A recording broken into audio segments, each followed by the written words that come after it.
So I am dying to know if you made any of my recipes yesterday for Thanksgiving and how they turned out. So please comment below and let me know. It was my assignment to make my homemade honey cornbread stuffing and it turned out so good. And I also did an experiment and made a gluten-free Oreo cookie pie. It was also really delicious, but I want to test it again because I think the crust was a little bit too thick. Then I promise I will share it with you. If you did make one of my recipes, the absolute best way that you can support me is to go and rate and review it on my website.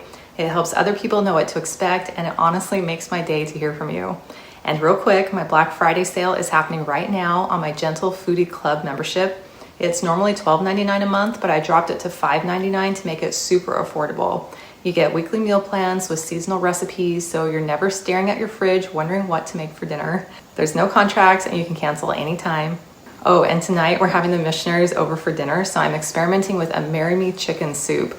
I'm gonna blend in some yellow zucchini, some onion, and golden potatoes, and I'll see if they notice. Wish me luck, and I'll let you know how it turns out. And to get that club deal, just click on the link that's in the description. And seriously, drop a comment if you tried any recipes. I wanna hear the nailed it victories and any hilarious fails.